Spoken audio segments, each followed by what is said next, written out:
Hey folks, my name is Mo Amir and this is VANCOLOUR, British Columbia's bona fide culture and politics TV talk show. Tonight we're joined by a very special returning guest here to discuss a few major issues in the city of Vancouver, including political leadership, homelessness, and escalating property taxes, issues that are relevant and maybe even top of mind for many municipalities across BC. In last October's municipal election, every single candidate in his party, ABC Vancouver, won their seat on park board, on school board, and on city council. He himself won his race in a landslide to become the 41st mayor of Vancouver, the first Chinese Canadian and first person of color to hold the office. He is Mayor Ken Sim. Ken, hello. Thank you for returning to the program. Thank you for having me. Absolutely. I see you've dressed up for the occasion. Hopefully I say thank you at the end of this as well. We'll see. I will. I was going to say, you wore your best outfit for the one occasion. of my nicest shirts, Thank you. nicest t-shirts that I have in that closet. Yes, absolutely. I do love the vibe. I'll be completely honest with you, but I do have some questions about some of the decisions that you and City Council have made since you've taken office. Sure. The first is the City of Vancouver used to be the largest living wage employer in Canada, which means that the City of Vancouver would ensure a living wage for all of its employees and contractors. ABC Vancouver, your party, comes into power, into City Council, and you say, you know what, Vancouver, we're not going to be a living wage employer anymore. So this might not affect, some of the managers in the office, but this might affect tow truck drivers or janitorial staff. So when you made that decision, what signal do you think it sends to other BC municipalities or other companies and just the country in general? Yeah. So first thing, I do have to disclose that a lot of these conversations were held in camera. So there are a lot of things I can't talk about. What I can tell you is we still have a living wage in the city of Vancouver. The only thing that's different is we changed the formula. It went from, an annual formula to a 5-year rolling average, but make no mistake about it. We are a supporter of the living wage, and, the vast majority of people that work at the city of Vancouver get paid well above the living wage, and the living wage is not going down. So when people say that Vancouver is no longer a living wage employer, saying that's we are not still true? a living wage employer. Absolutely. Okay. Yeah. Do you think it's fair to have a 5-year average when we've seen the cost of living escalate the way it has in the last few years? Once again, I'm very limited as to what I can and cannot say, but what I can tell you is it helps smooth out, big, spikes or declines in any given year. And it gives a lot more predictability to employers. And it just, at the end of the day, we still support the living wage. We still have the living wage in Vancouver. Let's talk about another controversial, perhaps more high-profile decision that you and your council made, and that was around the decampment of Hastings Street in the downtown east side. Now, we know that these tent encampments did pose a fire risk. However, we also learned from a recent Vancouver Sun article that in the decampment process, City of Vancouver officials were aware that there were not enough shelter beds for folks that were being displaced. And we saw that, right? Like we saw folks that were sleeping in a tent on Hastings Street, then suddenly still on Hastings Street, but now without a tent. Do you have any regrets about that entire process? Yeah, well, first of all, I want to clarify a couple of things for the record. There always was enough housing or shelter space. And I know that because I was there the day of. We were working very closely with BC Housing, and we were working it the whole time. And so leading up to the event, for 8 months leading up to the event, we were offering, shelter housing options to individuals, and people that wanted it got it. For 2 months leading up to the event, people started to decline them. Day of, only 10 people out of the 60 structures put up their hands. All 10 got it. And the next day, only 8 additional people. So then this Vancouver Sun report saying that city officials were well aware that they did not have enough spaces to shelter people. Is that false, or is that being spun in a different way? I'm trying to reconcile your version of events and what I'm reading in the newspaper. You know what? Look, I know the article talked about they pulled, emails and what have you. And I wasn't part of those emails. I can tell you I was in the situation room, and that's something that we looked at very closely, and we had enough space. Okay. And the record shows, every single person that put up their hand got space. Okay. So I can't really comment more about that, but at the end of the day, everyone who wanted it got it. The decampment process started on April 5th. About a week before that, there was a motion in City Council that was passed about nonprofit organizations having to be respectful to City Council and a respectful workplace policy. A lot of people understood this as like, if you're an organization receiving city funding and you criticize the city, your funding will be pulled. Do those two things have anything to do with each other? The fact that you passed this motion that may have silence some critics in the downtown east side and then decamp the next week? No, not at all. Well, so first of all, I think being critical and being respectful, those are two different things. Sometimes they are the same, but a lot of times they aren't. So we actually love diversity of thought, and we love, when people have different opinions. And so we will celebrate that. We continue to celebrate it. I think there's a distinction between being critical and, crossing a line somewhere. And all we ask is, look, we believe in creating safe workplaces. And one part of it is you have to be, respectful of language and how you carry yourself. So when this motion was passed, do you think it affected organizations in the downtown east side from perhaps being critical of the city of Vancouver for fear that their funding may be pulled? No, I don't think so at all, because I think there were a lot of people that were vocal on April 5th and thereafter. And okay. So, when we talk about this idea of being respectful but critical, you know me, I've been a critic of your government. I've been on CBC Radio and on Twitter, and I've said that, ABC councillor Mike Klassen has been gaslighting the public, and I've used that term. Is that disrespectful or is that critical? Well, I don't know the context of what you're talking about. So it was with regard to the empty homes tax, and which we'll get into the next segment. But even that phrase, is that disrespectful? Without context, I think, I would have to see that term used in the context of the information you're referring to and what you're talking about. But without that. So it sounds like the policy might be applied in a somewhat subjective way. Yeah, it's really on a case-by-case basis. Okay. If there's something that's totally egregious, that's one thing. People are entitled to their opinions. When it crosses a line, then we'll highlight it. All right. And so, having not heard what you said, I'm not in a position to comment on it. But you know what? If it was egregious, I respect your ability to be critical, and I will reciprocate. It's different for me as a commentator versus someone who's working or a director of a nonprofit organization, right? And I think the fear is that we're silencing them by that motion that was passed a week before the decampments. Do you kind of see what I'm saying in terms of the fear of the city of Vancouver, or people maybe thinking that these two things are linked? Look, people can form their own opinions, but they're not linked at all. And so, it's people are entitled to their own opinions, and we're very clear what we stand for, and we're not there are a lot of people that may think that the policies that we pursue or the way we pursue them, they disagree with them, and that's okay. That's great. We should celebrate that. It's if you cross the line and you're when you cross the line and it's not about disagreement. I can appreciate that. I'm going to disagree with some policies after the break, and I'm hoping that I don't cross the line. No. Hey, look, we love diversity of thought. It actually makes us stronger. And that's why, at ABC, for example, we'll never run a full slate, because we actually think it's healthy to have differing views in that chamber. I can appreciate that. I got many more questions for you after the break. Okay, Thanks, great. Ken. Thank you.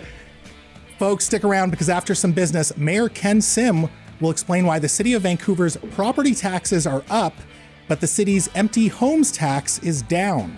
That's up next. Welcome back to This is VANCOLOUR. We're spending the entire episode with the mayor of Vancouver. He is, of course, Mayor Ken Sim, and this conversation is supported by Shelter Point Single Malt Whiskey, distinctly Vancouver Island, uniquely Shelter Point.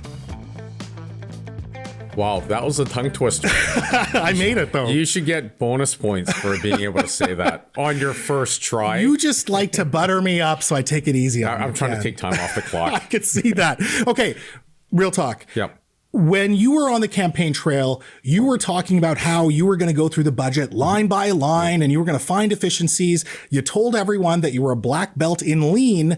And despite the projection of a 7 to 8% property tax increase, you and your council increased property taxes by almost 11%. Did you break a campaign promise here? Well, what we did promise was we were going to go through the budget line by line and we'd be super thoughtful and we would be incredibly transparent. And, at the end of the day, large property taxes are not sustainable. And we're staying true to that commitment. When we lifted the hood, we discovered, a lot of challenges. Like we have a $500 million capital deficit. So we may have a problem where we won't be able to flush toilets in 20 years. The reserve fund was basically depleted. We had a fire department that was not fully funded, a police department that wasn't fully funded. We have potholes, like the list goes on. And so we were put in a position where we had a choice. Do we, bite the bullet and fix what we would call a leaky roof? Or do we kick it down the road like previous administrations and let someone deal with an even bigger challenge? And so that's what we did. We actually bit the bullet. And we now have a fully funded fire department, a fully funded, for the first time in like 14 years, police department. We're building up reserves, and we're working on making the city more sustainable. So you're going to have 3 more budgets under your belt before the next election. What can Vancouverites reasonably expect when it comes to property tax increases? Okay, so there's a few things. First of all, like we said during the election as well, we're going to get the smartest people in the room to help us with it. And so that's what we did. We set up the Mayor's Budget Task Force with a bunch of CFAs and FCPAs and chartered accountants, you name it, working on it, but also a great cross-sectional representation of individuals. So we have Joy McPhail on the committee. We have Bridget Anderson from the Board of Trade on the committee. We have Wade Grant from Musqueam. So with the view of reconciliation, and they're tasked with not holding back, looking at everything we do, and being very objective and critical as to where we can make improvements. So there could be potentially double-digit property tax increases for the next few years. You're not ruling that out. Look, what we're committed to is making sure that we have the smartest people in the room that are independent of the city, looking at our budget, and they're going to come up with a bunch of recommendations that we are looking forward to.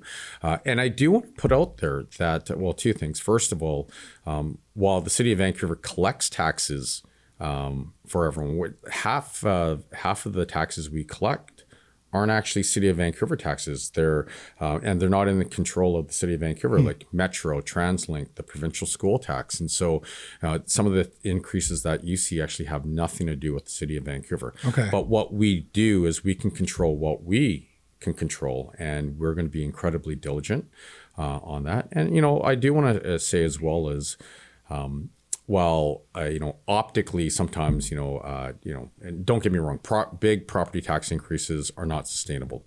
When you look at the 10.7% property tax increase, what that means to the average condo owner is a 33-cent per day property tax increase. Okay, I mean that's going to be a hard sell for. Ken, even that increase. Even that increase. Hold on. Ken, come on. You got to give me 30 seconds on this. The cup fee. So if you have someone, an average family of 2 individuals living in a condo, their property taxes from the City of Vancouver went up 33 cents, but their cup fee went down 50 cents, as an example. So if they were buying cups. But Ken, they were buying cups. Okay.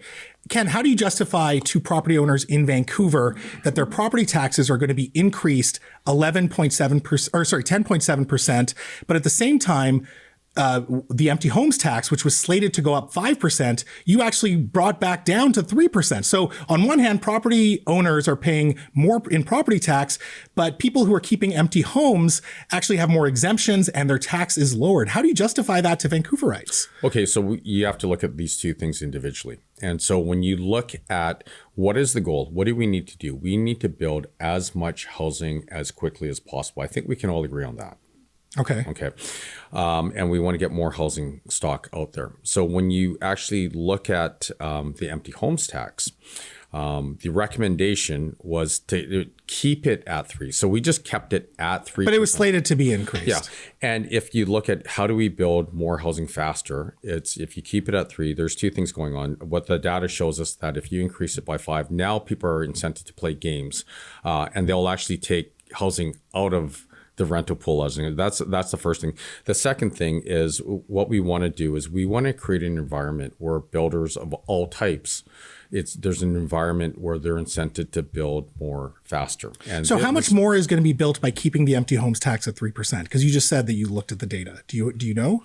The actual numbers, we don't have those numbers for you. But what you have to do is you have to create an environment where builders are incented to build, because builders, whether we like it or not, they have a choice. And what's happening now is builders are choosing, some, not all, but some of them are choosing not to build in the city of Vancouver anymore. And so, okay. and if we don't create an environment where builders, it doesn't matter if they're for-profit, not-for-profit, small, big, if we create an environment where people flee, we build less. And you have a situation that we have now. And this is the situation. So let's say that's fine. Let's say, okay, the exemptions that you added, keeping it at 3%, that's fine. Yeah. Why did your city council give back millions of dollars of property tax, or empty homes tax, I should say, that was already collected, earmarked for social housing? It was millions of dollars. You gave it back to profitable real estate developers. And this is why I was accusing Mike Klassen of gaslighting the public, because he was kind of doing mental gymnastics and trying to justify this. So how do you justify that while, again, still raising property taxes on people? So hard to justify it in a soundbite. It's going to take me about a minute. But you got about a minute. I got a minute. Go. Awesome. So what you have to do is you have to create an environment where people want to build. You may have to make it easy. And so when you charge an empty home tax on standing inventory, while it may seem like, oh, you know what, you're forcing people, developers, rich developers to sell, what you're really doing is think of, let's say you make, frozen pies.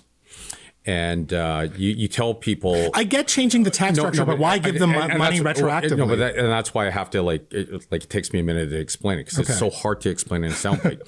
So let's say you have an environment where you're a small business owner and you make frozen pies, and then one day, and you already have the challenges of the economy, of people are coming into your store, pandemics, what have you. Now, so the government comes in and says, well, if you don't sell your pies in 3 days, you're going to be charged a tax on top of that. And you're sitting there going, well, okay, I'll struggle through this, but do I really want to open up another pie store in the city of Vancouver when I can go to Richmond and I don't feel like it's hard enough to run a business? I'm going to open my next store in Richmond. That's what we're doing to developers. Now, they're the easy target, or home builders, they're the easy target. What we have to do is we have to look beyond the politics, and we have to say, look, how do we build as much housing as possible? Because I can tell you right now, I just spoke to a friend who has a place. I just don't know if we would give money back to the pie store. We do have to end this segment here, though, but I appreciate that answer nevertheless. And I got rapid fire questions when we return. All right. Folks, stick around. We got a few more minutes, and we're going to go rapid fire with the Mayor of Vancouver, Ken Sim, up next. Welcome back to This is VANCOLOUR. We're here with the Mayor of the City of Vancouver. He is Ken Sim. Ken, you've been a great sport. Thanks for sticking around. I got some rapid fire questions for you. No thoughtful answers, just whatever's in your head, This sounds incredibly dangerous. Oh, it will be. Okay. Yeah. All right. First one. What's your favorite pizza place in the city of Vancouver? Nook. Okay. Hypothetical. You win a trip to Disneyland for you and all your ABC city councilors except for one. You have to choose which one doesn't get to go to Disneyland. Which ABC city councilor do you leave behind, and why is it Mike Klassen? Well, it's Mike Klassen because he just gave me an out, and so because Mo said so. Thank you for that. How many times a day do you think to yourself, well, at least we're not Surrey? Oh, all the time. Kidding. We love Surrey. They're one of our partners. Who has been your biggest source of moral support aside from the Daily Hive? Mo Amir. Fair enough. You're second. You did give me an interview on the Monday after the election. I'll give you that. In 2024, which Vancouver-based organization will have greater revenue growth? Lululemon or the Vancouver Police Department? Oh, Lululemon. Yeah. No, you're not going to fund the police 30% next budget? Well, if inflation's running at 30%, but if inflation's running at 30%, I think all of us are in a lot of trouble. I think so too. Okay, last rapid fire question. Free library services, bike lanes, or a living wage? In your opinion, which has overstayed its welcome in the city of Vancouver? Oh, they're all important. Okay. None of them have overstayed. You ripped out a bike lane, though. You got rid of the living wage, according to some people, and you've suggested that maybe people should pay for some library services. No, what actually happened was we removed a temporary bike lane and the emphasis on temporary, and we're re-envisioning it, and it's going to be even better, and it's going to be more amazing. Living wage is still there, and not only have we fully funded and completely supported the libraries, we were also talking about additional revenue opportunities as an idea. Obviously, the soundbite took a life of its own, but we are completely supportive. Libraries play such an important role, not just in libraries, but in community, and helping the city of Vancouver and our residents and our most vulnerable populations in a lot of host of issues. And we are the biggest cheerleaders and supporters. So all three are super important, and none of them have ever could. I said no thoughtful answers, but thank you. Ken, listen, you've been a great sport. You came in here no holds barred. You let me ask whatever I wanted to. Yeah. I respect that at the end of the day. And I do wish you and City Council, including Mike Klassen, the best of luck going forward. So thank you so much for your time tonight. Thanks for having me, and I'll give Mike a big hug for Absolutely. Folks, listen, he is a popular mayor, and I will say that regardless of how some of you may feel about his decisions, and you know that I feel very strongly about some of them, he came in here no holds barred, and you have to respect him for that. He is the mayor of the city of Vancouver. He is Ken Sim. And that's it for tonight's show. If you want more This Is VANCOLOUR, including full episodes and bonus content, find us on Apple Podcasts, Spotify, CHEK Media's YouTube channel, and the CHEK Plus app. But for now, This Is VANCOLOUR, and I'm Mo Amir, telling you that in a province where you can be anything, be colorful. Peace.